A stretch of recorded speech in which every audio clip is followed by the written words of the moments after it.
Ladies and gentlemen, it's Friday. You know what that means. Full Auto Friday round. I don't even know what round it is, so I'm going to skip that part. But today, special guest host, the one and only Mike Glover. I submitted for questions on the internet. Holy shit. We got hundreds. And we tried to focus on what most people would consider to be our core competency, which is relationship advice. And let's just get into it on that. Full Auto Friday with Mike Glover. Enjoy. Okay, got the red smoke. Gun run, north or south, west of the smoke, west of the smoke. Okay, copy, west of the smoke. I'm looking at danger close now. Come on with it, baby, give it to me, I need it. You're cleared hot. Copy, cleared hot. Oh, I'm sorry, everybody, but 400 and some questions is Really? not feasible. It was insane. And we might as well open with, explain what's going on. A lot of them were around your post about how your shit's getting throttled or censored or whatever term that you would like to use. So I won't even ask the first questions because we're going to tell you right now, we're going to go off the rails, question one, because I did say we are relationship experts, which we're not. When I read that, and I said that out loud to buddies, they're like, so why are you on it? I don't understand. Is it like, why would you guys be? Because that's the joke. We don't know. Because we failed at every path along the way, so of course we could tell you how to navigate that. I can tell you the mistakes I made. Oh, so many. So fill me in on what's going on with American contingency. Oh, man. So they shut down. We had talked about it before, about suppression, about the search stuff. The last time we were sitting down, we were talking about it. And it just quickly evolved. And I have to remind everybody, we do not do anything politically divisive, and especially as even with the optic of perception, I don't want to get banned. Yeah. So everything we do for the Instagram feed is report open source information. So like if a protest group posts that they're coming out to do something, and they're like, we're coming out to do whatever X, Y, or whatever Z, we will post that in the story. But the posts are super non-political. Yeah. And we had 50,000 followers. And it was growing, 500 people a day, and they deleted it. It banned it. Is there any warning when that happens, or do you just try to log into your device and all of a sudden it doesn't show up? Wow. It's gone. Yeah, so there's no, that's the most difficult thing to accept, is there's no process. So they say user agreement. Well, according to the user agreement, if you violate a user agreement, you'll get warned, and then you'll get temporarily banned or temporarily shut down. But you just won't get deleted. Like our account got deleted. Like it vanished from the platform. So when you log in, you can't log in anything, not even on the back end. Because if you make an error, which I've done before, where there's a copyright, whatever, when you log in, it shows you, says this is what the mistake you made, and you don't make that mistake again. Well, this is just like you log in and there's nothing to log into because it doesn't exist. Like completely deleted. I don't even know if there's no word for it. It's just not even shadow banned or banned. It's just completely. It wouldn't be shadow. That's quite overt. It's not covert at all. Two times I've had Instagram on my personal account, which is the only account I have, pull a picture. It was actually a video. It was the same video both times. I've reposted it since. It's the dude on the hoverboard who trips and then clacks off his explosive vest. That's so funny. That's one of my favorite videos. That's so and I funny. can't help myself. I just waited 6 months. I'm like, this fucking thing is going back That's so on. awesome. Yeah, so like tears. When I watched that, tears. But if you think about, that happened. So we had a backup account that was at USA Contingency. So he kicked up that account and accumulated, which I'm appreciative of, in one day 25,000 followers. And that's impressive. From zero. So 25,000. So people want to stay tuned into it, and then it happens again and completely deleted.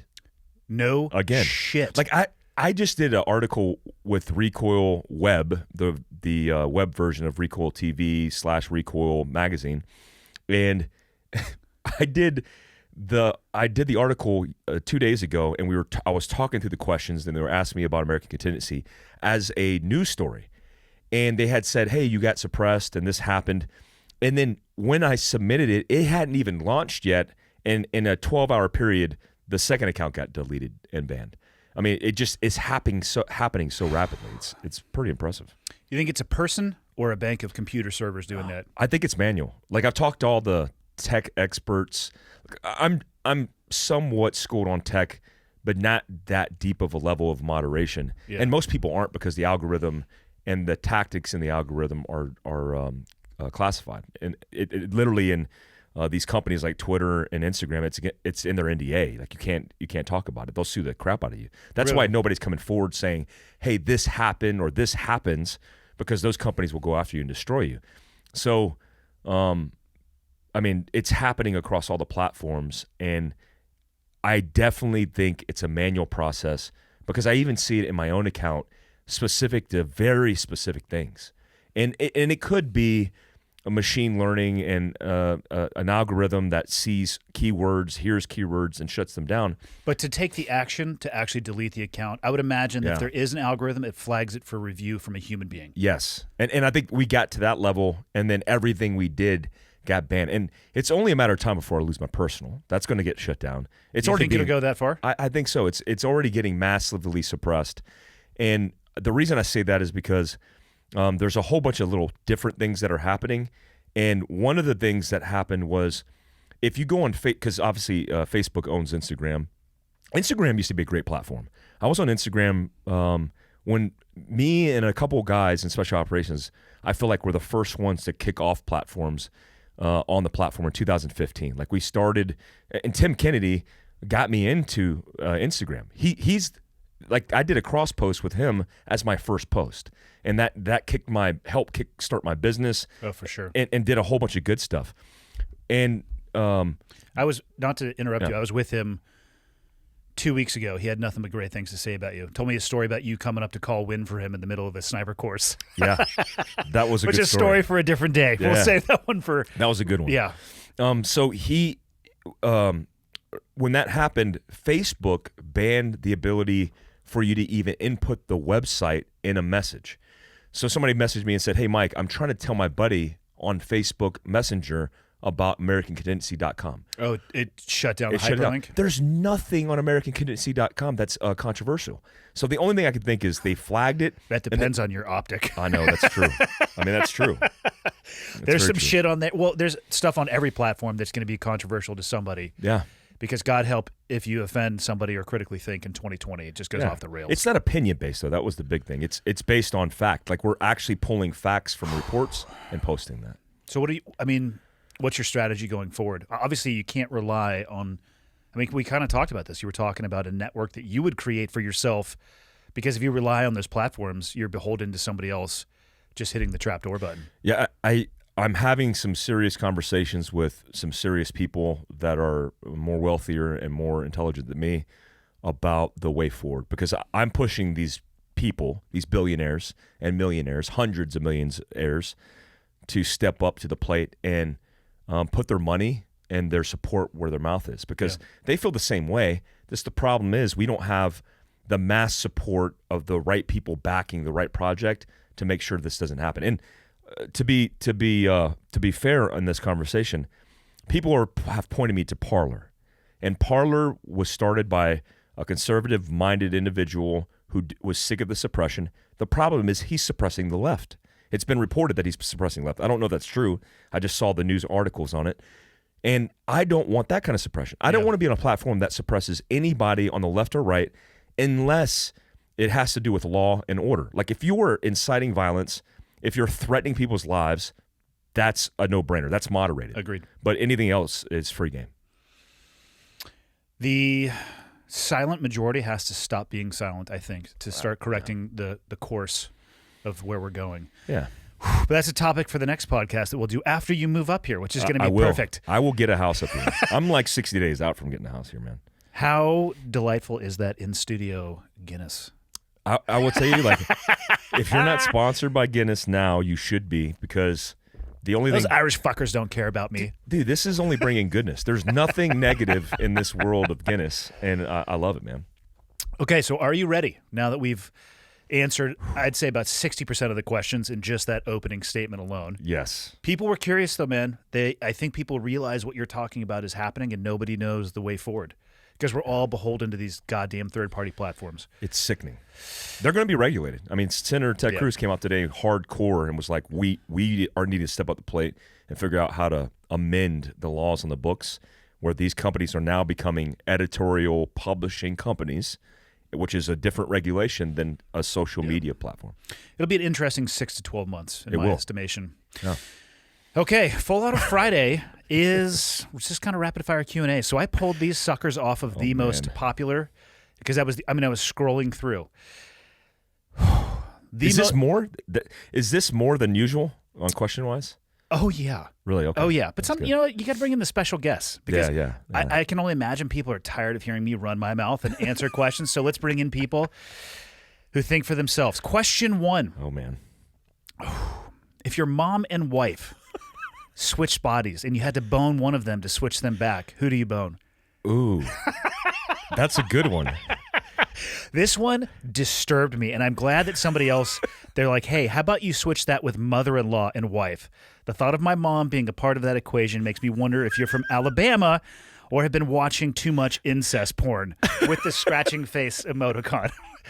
Man, that's a hardcore one. That was the #1 upvoted question. Really? Tells a lot about the demographic here. I like it. That's... So you can, however you want to do it, your wife and your mother-in-law switch, or your wife and your mom switch bodies, and you have to bone one of them to switch them back. Mother-in-law. Well, that's easy with a mother-in-law. Wait. That's if you go with that equation. That's an easier one, I think, too. So you'd have to have sex with your mother-in-law to have your wife go back into her body. Oh, or you keep the body. It would be your wife is in your mother-in-law's body. But you just keep the body is the other option? I guess. I would just keep the mother-in-law's body. Whew. Oh, no. I would pork the mother-in-law. I'm going to say that's mother-in-law dependent. Absolutely. It's true. That's absolutely true. Hopefully my future mother-in-law is not listening to this or reflecting on this. Oh, I mean, I just said, fuck it. We're going to piss off everybody with that first question. Whoever wrote this in here, you're a sick, twisted fuck. I like it, though. I like where your head's at. It's not a relationship question, really. It's more like, what kind of person are you? This is a good opener. That's true. This would be a great one for a psychologist at like any of the screening courses. Yeah. But like, so your mom and your wife, you watch people just fucking unravel. I don't even know how to answer it. I would have to switch that. I'm pitting out. I'm sweating right now. I'm like, what do I do with that? How do we answer that? You know what we do? We hit this button and go to the right. Okay, on to a serious question. Actually, some of these are legit, and I think we probably have not direct experience, but our experience might help. So this one's from Matt. It says, my wife and I are both lawyers. I am very good at compartmentalizing work and burying stress deep down. My wife gets consumed by her job and wants to rehash its events all day, even at night when we're winding down for bed. How do I, 1, let her vent about her job and its stresses, and 2, suggest that she find a way to relax without sounding like an asshole? Your expert relationship advice is greatly appreciated. Oh, well, that's an easy one. You need to be porking your wife more. Like, you guys obviously have too much time on your hands talking. I mean, he might have a bunch of kids running around. He didn't say that. True. So I don't know if you did this, but when I was in the military and we dealt with most often a whole bunch of team drama, just bullshit. Drama is the right word for it, though. Yeah, it's completely dramatic. I would never bring that home. I mean, that marriage ended, but I just never would bring that home. But we also weren't married to people that we worked with. And that I can empathize with this one. Yeah. Imagine if it was before the don't ask, don't tell, but imagine if you were married to one of your teammates and all he wanted to do was just chat about shit that happened in the house all day long. I would be like, bro, just bend over. Let's do something else here. Come on, dude. The reason I picked this one is because I think what you said, we can compartmentalize. I think that's one of the things that allows people in the special operations world to be able to continue on for a long period of time. But I don't think burying stress deep down is a good idea. Yeah. So I would say to this guy, you need to find a way to deal with your stress instead of bury it, which is not necessarily what I'm saying you're doing, but find a healthy outlet. And then I would have just an open and honest conversation with your wife and be like, listen, we both have the same job. Like, we need to have a space that is just you and I outside of work.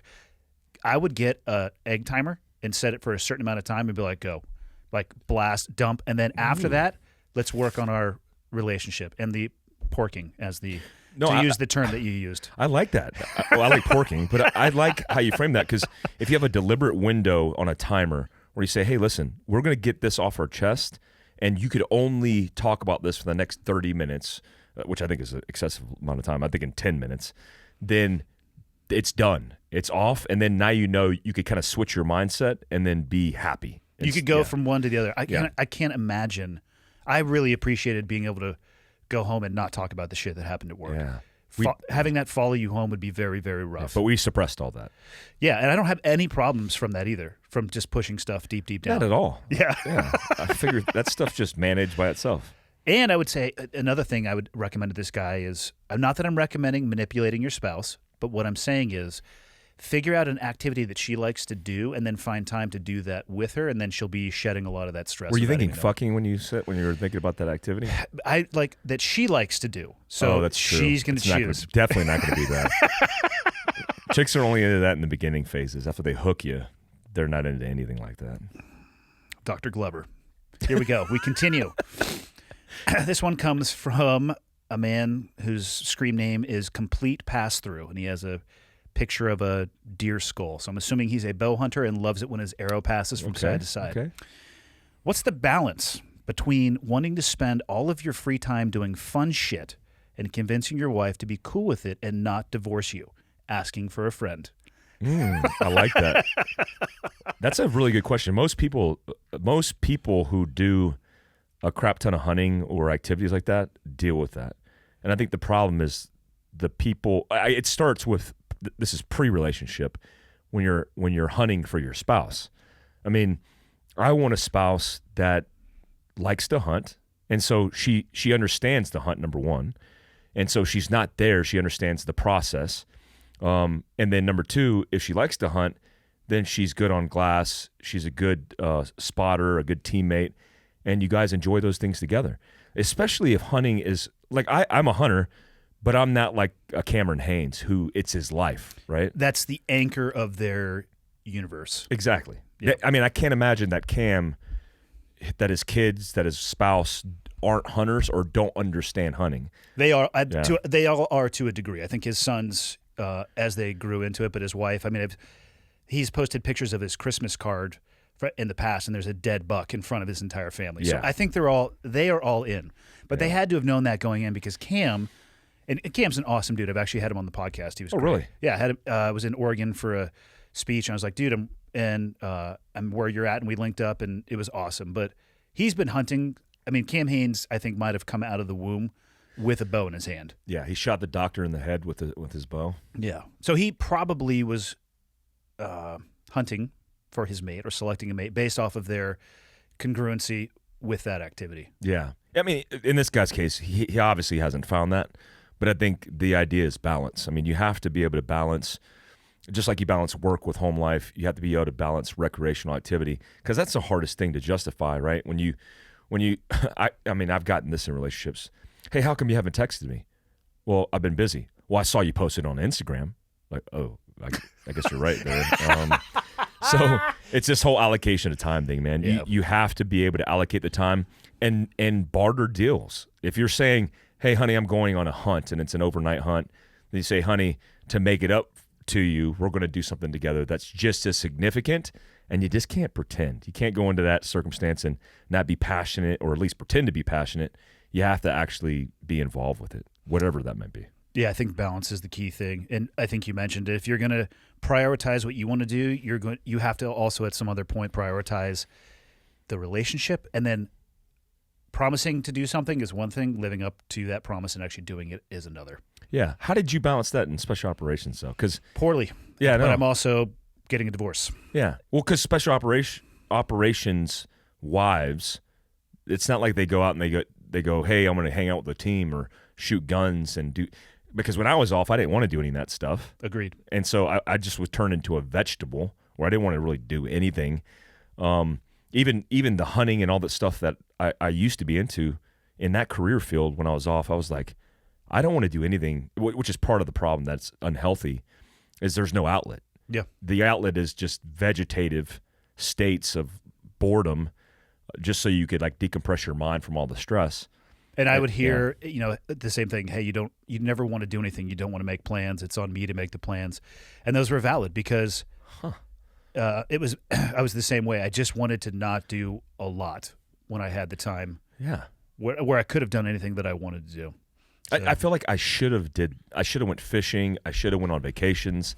I never did anything. I didn't either. Not a damn thing. And I look back and it's a lot of wasted time. Wow. Crap. I'd imagine that's very, very common. We screwed that up. We did screw that up for sure. That's what restarts are for. Yeah. Value your time with your spouse as much as you value your time doing cool shit. Otherwise, speaking from personal experience, it can head down the wrong path. Mm-hmm. This one comes from official Trader Joe's, but I don't think it's the official account. You never know. I'm pretty sure.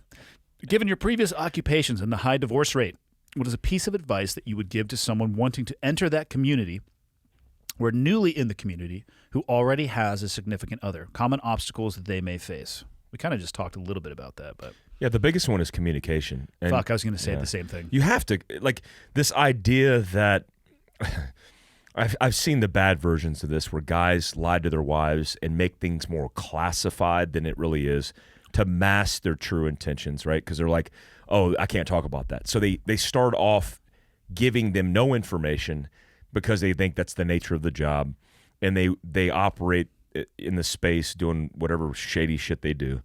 But being open and honest about everything from the get-go is important. Like, here's what I'll say about the SMU life. The Special Mission Unit. Yeah, Special Missions Unit life is that part of that process was bringing in the spouses and briefing them. Yep. Like, you had the commander's wife come in there and brief, and I was like, holy crap, this is different because we don't get this. We get the FRG, the family readiness groups, and they're super dramatic. Like, I never wanted my spouse anywhere near military wives. So, like, literally briefing them and giving them some understanding of what you're getting into, so important.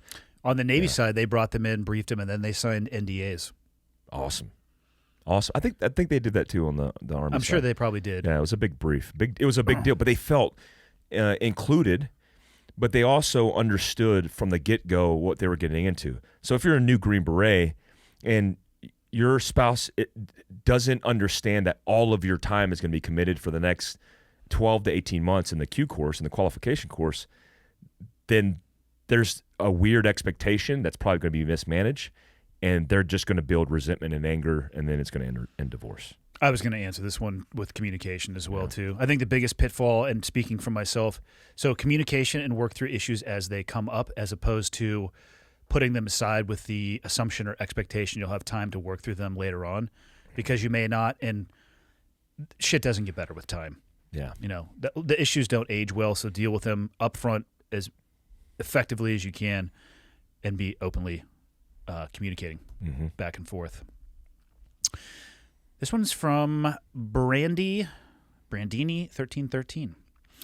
What one attribute would you tell your kids to look for in a potential spouse in order to lessen the likelihood of divorce? My grandma told me to find a guy who is kind with a backbone, and that's harder to find than one would imagine. Wow. Yeah. We're experts, so we have answers to this. Yeah. What is an expert in this? It's like, I don't know. it must be divorce rate, or it must be like fucking up a lot. Because if you don't, I don't know, maybe it's not. Maybe I'm just lied to myself just there. It's possible. It's possible. Maybe I've been doing that my whole life. This is depressing. So, it's all right. I picked a variety of questions. yeah, okay. So We're passing on knowledge, man. Our that's experts, the fact that we know so much about relationships, and people can't pick up that sarcasm. That is fucking as thick as I can. When I read your post, I got cold sweats. Is that? So I think the number one attribute for me is loyalty, because look, I got a perfect example of this. I was in Walmart once with my spouse. What state? North Carolina. Oh, like the ghetto. I was in Florida is still above that. The slums of that place, and I was in Spring Lake, which if you know that area, anything in Spring Lake is a ghetto. So I go in this Walmart, and at the time my ex-wife is with me. And this is not speaking poorly on my ex-wife. This is just an understanding that loyalty, it serves its purpose in different contexts.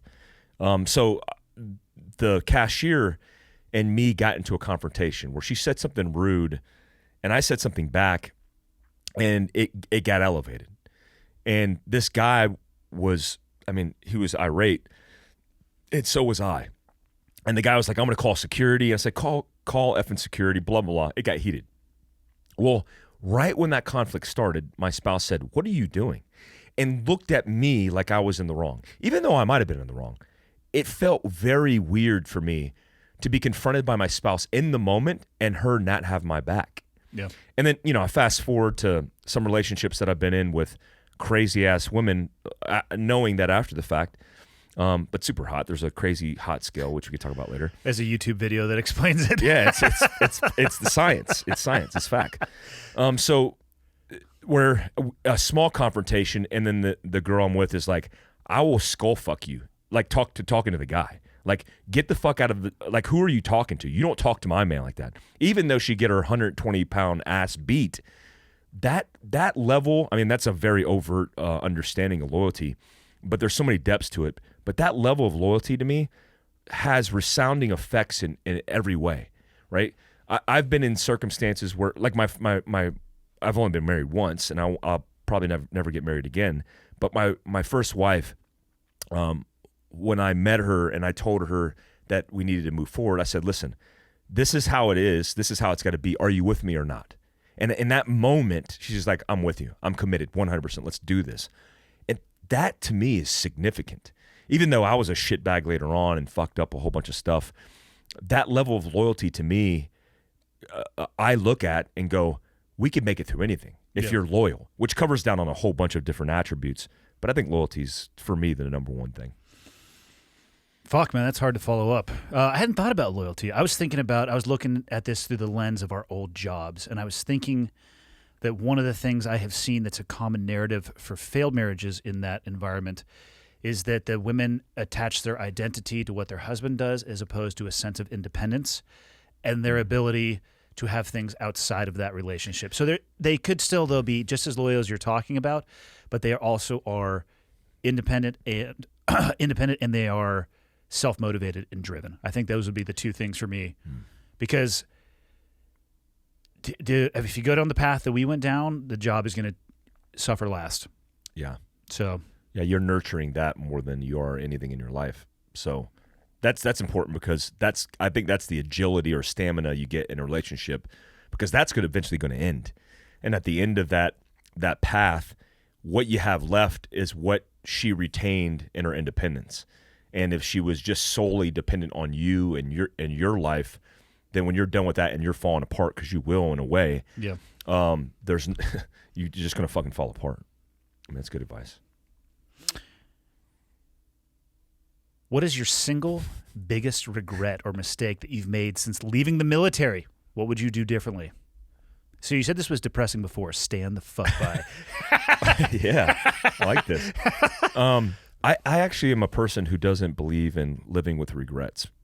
The reason I say that is I've made a shit ton of mistakes. Like, I've made many mistakes at ventures and crossroads where I've taken the left when I should have taken a right. That's problematic, but what happens if you understand kind of like that's how you live and you learn, then nothing you do is potentially a mistake unless it's hasty, and then you're just a dumbass, right? There's those moments too. But I've made mistakes, but I don't think there's anything that I've made in my career, like the FBI. Like, FBI HRT recruited me in the TRTP program. I had a point of contact where I could quickly and rapidly get to a point where I could be an HRT operator. I wanted to be a sniper in HRT. I passed it up for a chick. I made a gross mistake in my first marriage. All these things make me who I am right now, sitting in the position I am right now, giving you advice on relationships. So nothing I've done I regret in career, in life, in relationships. I've just learned a lot of mistakes, and I'm hoping not to make them going forward. I think for me, The biggest thing I would change is I would stay in better contact with the guys I served with. Well, that's a good one. It's this week has been interesting. Probably the guy that I learned more about being a SEAL from. I saw that. Killed himself Monday. That sucks, man. It sucks. And what was crazy is all last week, I had this nagging thought in my head of like, oh, I got to reach out to Dave. And I didn't. And I would have that thought in the moment where I wasn't able to do it. And then it got me thinking about other people. And I just to go from this environment where people are so close, talking to them every day, multiple times a day, they become your life, and then nothing. And I don't think you can. I am at a place in my life, and I've thought this before. What happened with Dave happened. But if people commit to that decision, I don't think there's much that anybody else can do. Whether or not I had reached out, I don't think it would have made a difference because, fuck, that decision is a gnarly one. But I wish I had stayed in better contact with the guys who had such an impact on my life. And fuck, man, life goes on, and you don't mean to, you know? Yeah, I don't think that's the most difficult one, right? Because you're never going to know if you're in the right, because if you're in contact, they probably wouldn't tell you that they were on the verge or cusp of potential suicide. I don't worry about the person who tells me they're on the cusp of suicide, because Yeah. you can like, hey man, come here, and you can put your arms around him, literally, Yeah. figuratively, metaphorically. It's the person who says nothing. Yeah, there's a big fear. I mean, I've lost multiple friends that have killed themselves in the line of work that we come from, and a lot of them, they isolated themselves hardcore before, right? Yeah. And so some of them I couldn't even get in contact with before they went down that road. But it's such a tragic thing because it's a prison sentence for so many people in their lives that love them, including you. I mean, all the people that they've affected. That's the one thing about suicide for somebody who's thinking about it, or for somebody who is trying to understand it better. It's one of the most selfish acts that you can make, but it's also disheartening and really sad, because it's like you wonder in those moments leading up to them going down that rabbit hole if there's one thing that you could have done along the way to save them. Yeah. And it's painful, man. It's something that we live with, but you know, I never want to justify suicide. But I could never understand. I've been suicidal before. I've been in these instances of darkness where I don't even, looking back on it, can't even reflect and understand who that person was. And I think it's a chemical imbalance. It's alcohol. It's maybe even drugs. But that person doesn't have to live with that pain anymore. And they opted to make that choice, as selfishly as it is. And we can never understand that because we never lived in those people's shoes. It's tough to tell what's going on between somebody's ears. Yeah, it's super tough, especially with people's demons, man. I Yeah. mean, And then you add, like you said, the chemicals into that. That shit's not a good recipe. It's not, if alcohol is holding you together, that's going to be a tough one for Humpty Dumpty to put back together again. yeah, that's the scary thing about people who have, like, even in my own circumstance, where mentally unstable because I'm going through some shit. My balance of chemicals was all out of whack. I know that from the actual blood panel. And then you compound that with alcohol, where hastily you can make a reckless decision and that you can never take back. Yeah. And that's often how it ends up. I mean, when I was in GRS, we had a young contractor. He wasn't a GRS guy, but he wound up taking his life. And a couple chews, they call them chews, next to me, I heard the gunshot go off and was like, somebody just AD'd. And, you know, we had to peel this kid off the mat because he killed himself right in front of his family on Skype. Fuck. Yeah, dude. So That's a gnarly decision to go that way in those circumstances. had a bottle of Jack Daniels in his room too. Of course. So, Yeah. you know. How well do you stay in contact with the guys you serve with? Not at all. I mean, luckily for me, I mean, most of the guys that I serve with are still in. I mean, they're group sergeant majors, they're squadron sergeant majors. They run. Yeah, They run shit. Yeah. I mean, one of the guys that I served with, that was my ops guy when I was in Baghdad with JSOC. He's the unit commander now. Fuck. I'm like, what? That just shows you how old we are. I know. He's the unit commander, like crazy. So I don't talk to those guys because they're busy working, and I know how that is. Luckily for me, man, I have good people that are around me that I serve with, like Kevin Owens, who's actually at the Airbnb right now, laid up. We were snipers together in the SIF company. And so, I mean, we went to Free Fall JM together. We went to Advanced Free Fall, and we get to hang out every single day and live those years and talk about our buddies. Yeah. So it's a good thing for me. All right, this one's directed directly at you. It's from a woman. I've been following Mike Glover for years. Oh shit. And have taken his advice on stay alert, stay alive to heart. I actually have a notebook full of his advice, quotes, and info. You're a fucking influencer, Mike. My husband does not have the same mindset as me. As a woman, I am on my own to prepare, protect, and train to be sure my family is safe. Any advice? I know what you're about to say because that was my initial thought too. I know exactly what you're about to say. I'm not going to say it. Were you going to say something along the lines of find a different husband? Yeah. DX him. Because that's fucked up. It is. It's weird because a lot of people have to be awoken to preparedness. Men don't think about the world the same way that women do. I don't have it in the back of my mind like, ooh, I don't feel safe walking to my car. I just fucking walk to my car. Yeah. I don't worry about getting jumped in a parking lot. I don't worry about that stuff. But that doesn't mean that other people don't have to think about that all the time. And that sucks that this woman is in this situation because I bet that man, here's what I think we should do. Go kidnap him, roll him up, beat him. Yes. That was 100% where I was going to go. I want this woman to DM us. And what we're going to do is we are going to assault your husband. There's going to be a waiver involved in this, of course. Hood him. We are going to roll your husband up and scare the living fuck out of him and change his mentality. And then you guys can stay alert and stay alive together. Yeah. Before you boot him out of the truck, just say, stay alert, stay alive, motherfucker, and roll out. I'm thinking A-team van scenario, very like old school. I got my van. I brought my van here. I got my Sprinter van. We could get this shit done. Look, if you're a woman, you are by nature a protector and nurturer because mothers especially have a instinctive nature about them to protect everything that's their offspring or everything that's potentially innocent. As defenders, as men, we should have that same mindset, right, in some form or fashion. And listen, you should probably go. This is not being facetious, but you should probably go get his testosterone checked. Because if his testosterone and estrogen are out of balance, he might just be he's not thinking clearly. Oh, fuck. That's rich. I really think the way that most men think is I'm analytical, but I'm also emotional.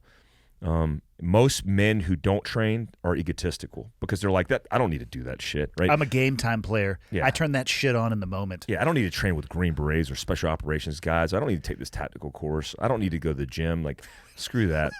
And then before you know it, you're a blob who doesn't give a shit about doing anything because your ego is getting in the way.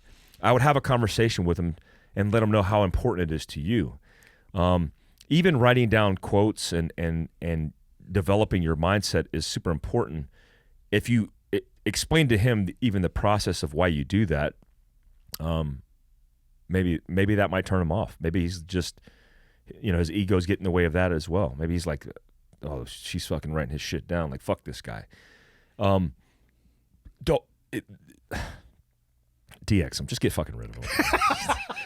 I don't know what to say. That's what the inside me. I would start with having the open and honest conversation and explaining the difference in how you view the world. I feel like you're not thinking that though. When you first off said you weren't going to say it, our head went immediately to the same place. But I don't ever want to give that advice to anybody because who fucking knows the totality of this question? Yeah. But I tell you what, it is different how men and women view the world. And actually, not all men view the world the same way because whether you want to admit it or not, there's some basic bottom beta bitch males out there. True. Who they just view it differently. I take my safety and security as my own accountability and responsibility. It's on me, nobody else. And I want to be extremely capable of violence. And spoiler alert, people, I don't want to be violent, but I will be. You're prepared. I'm cared. I'm capable. I'm prepared to, but I don't want to. So. Mm-hmm. This one might be my favorite. No question, just a comment. Mike Glover is hot as fuck. Hope the hubby doesn't see this. Smiley face emoticon with the tears, whatever. It says whatever in the thing? Yeah. Oh, sweet. I think that's badass. That's really cool. Just give me that account later. Yeah. Let's see. Looking forward to this week's Full Auto Friday. Yeah, no shit. Everyone is. Question for both of you. What or who has pulled you out of your darkest times? This episode's like a yo-yo, dude. We're going fucking I darkness like it, and man. light. These are really cool. This rapid firing question shit is good. What or who has pulled you out of your darkest times?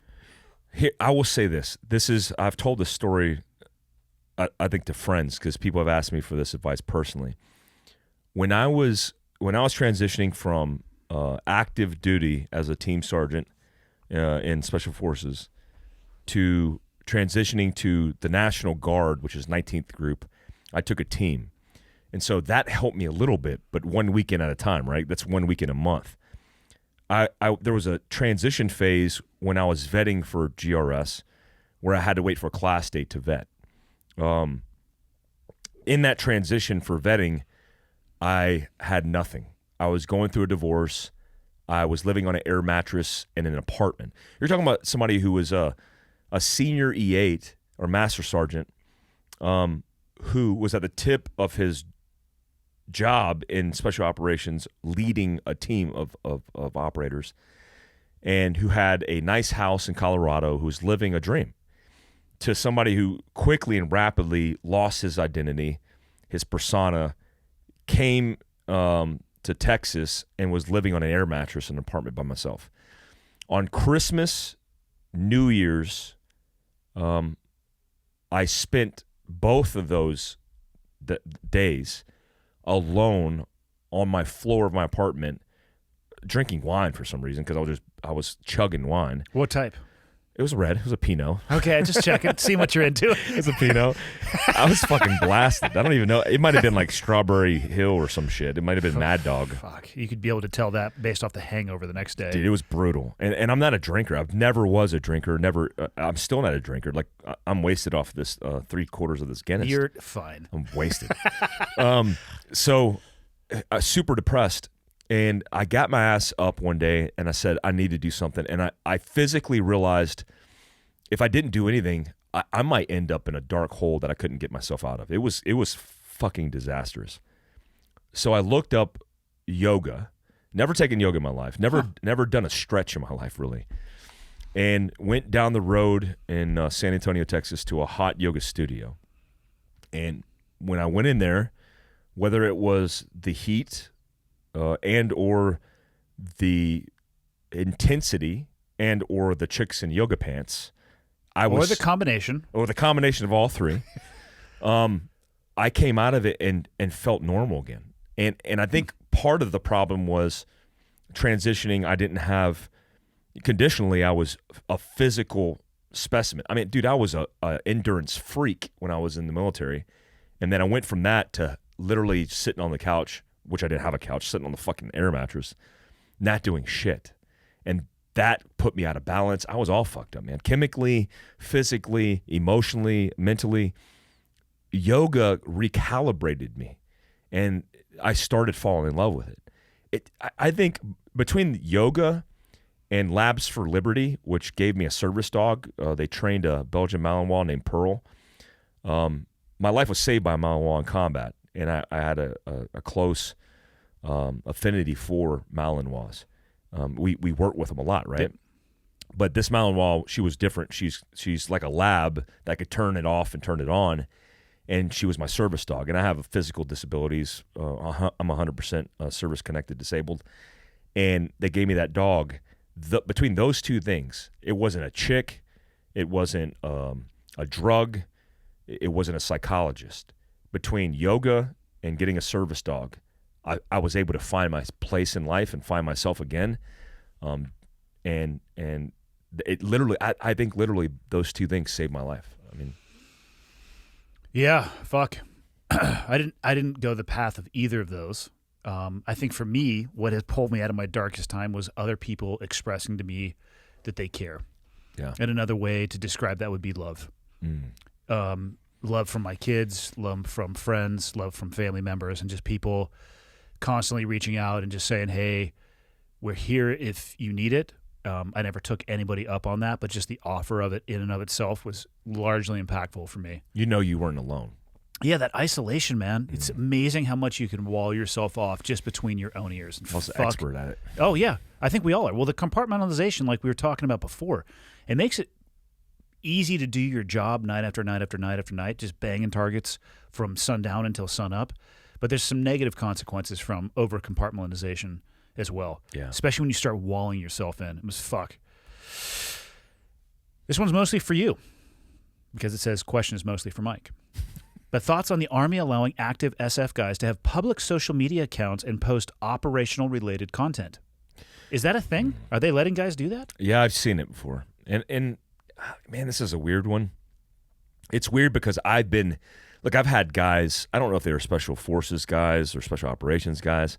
I have had special operations guys reach out to me and go, hey, that's a little too much. And they articulate it, right? And I'm like, you're right. Okay, I could see the operational connection or the tactics, techniques, and procedures, whatever it may be. But I've always been very diligent. I have buddies from the CIA and buddies from the command looking at my account constantly. I post less about this now than I have before. But I don't agree with it, but I kind of agree with it in the sense that, look, when I joined Special Operations, I did so because I read John Plaster books on MACV-SOC, on the studies and observation groups, and that were Navy SEALs and Green Berets that did the most dangerous missions. They were the most decorated units in Vietnam.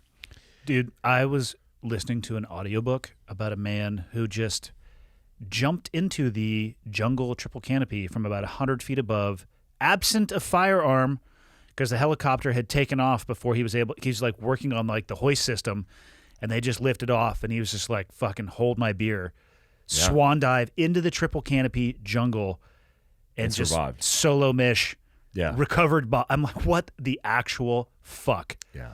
That was an insane war for special operations. Yeah. He probably got an Army Achievement Medal. Yeah. They probably gave a certificate of achievement when he got back to the base. Fuck, I mean, when you look at guys like John Plaster's one of them.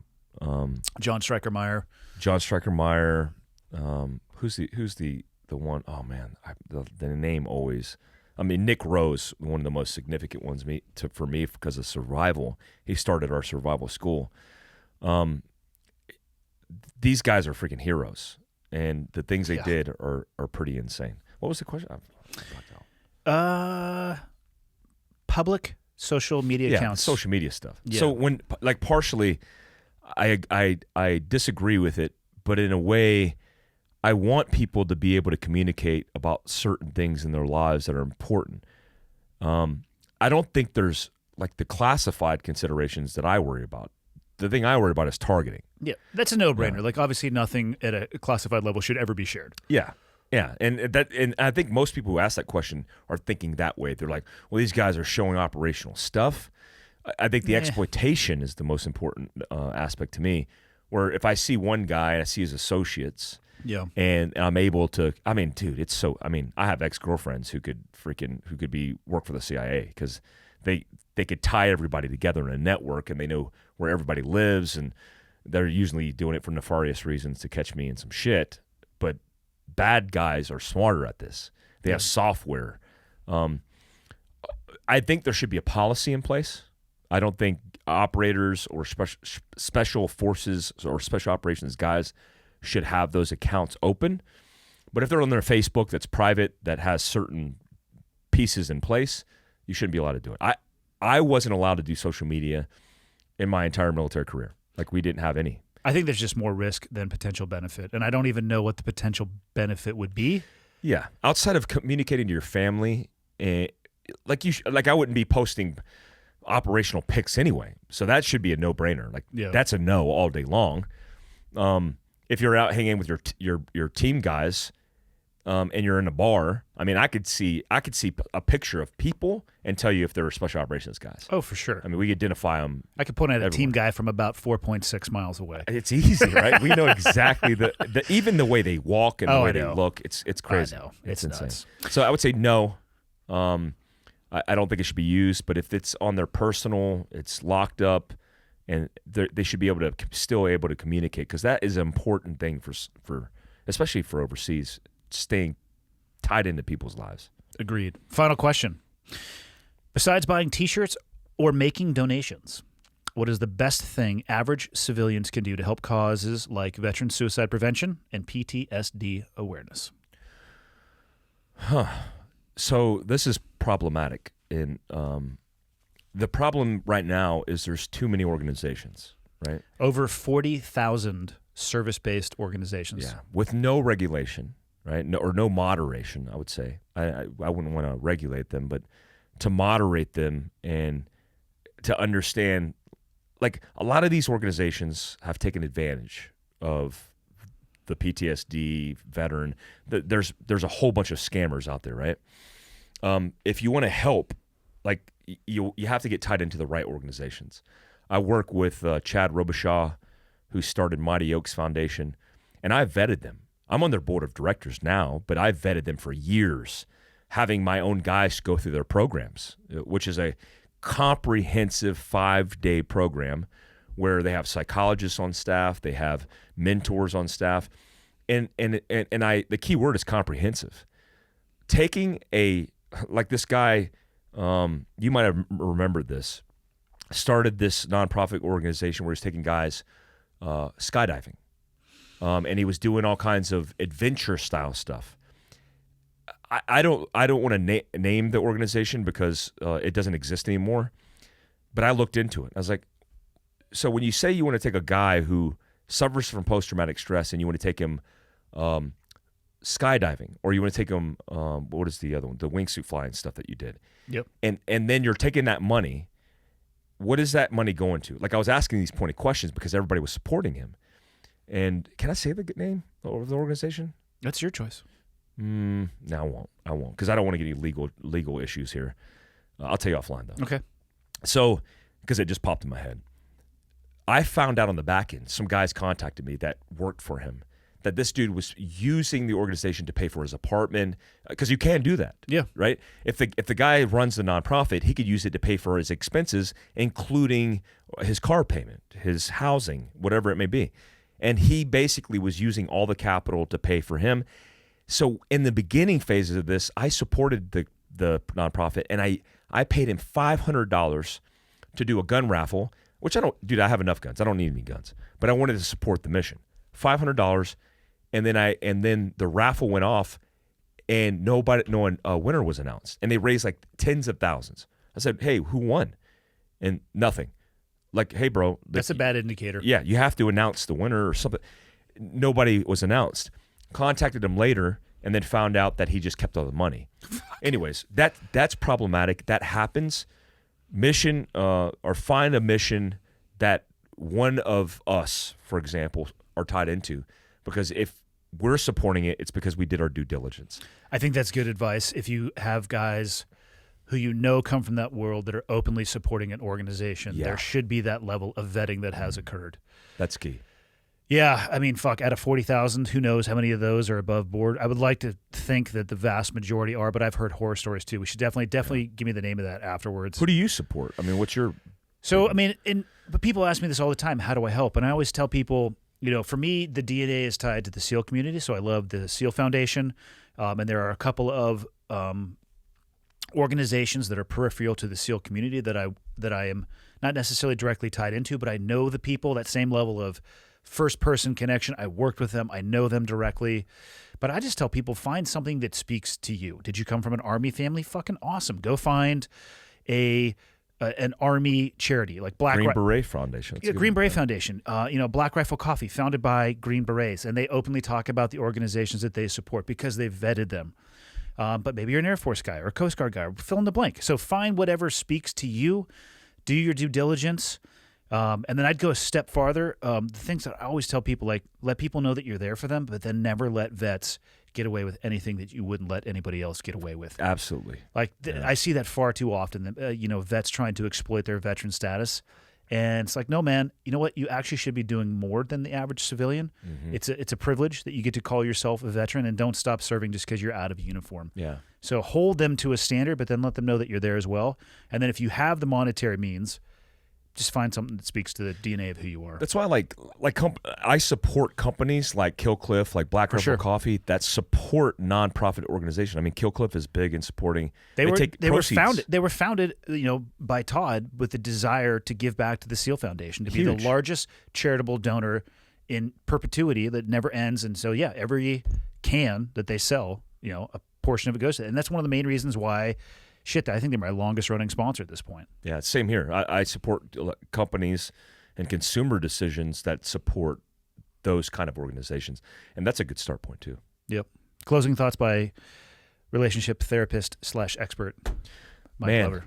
Look, I've made a shit ton of mistakes. You could probably DM me, and I've made every mistake possible. What I would say is, look, tits and ass come very easily, like literally. Right, like CUM. I was trying to make a joke there. Sorry, but like tits and ass, it's going to be there. So the aesthetic portions of people, like I'm not impressed by tits and ass. Like I don't care.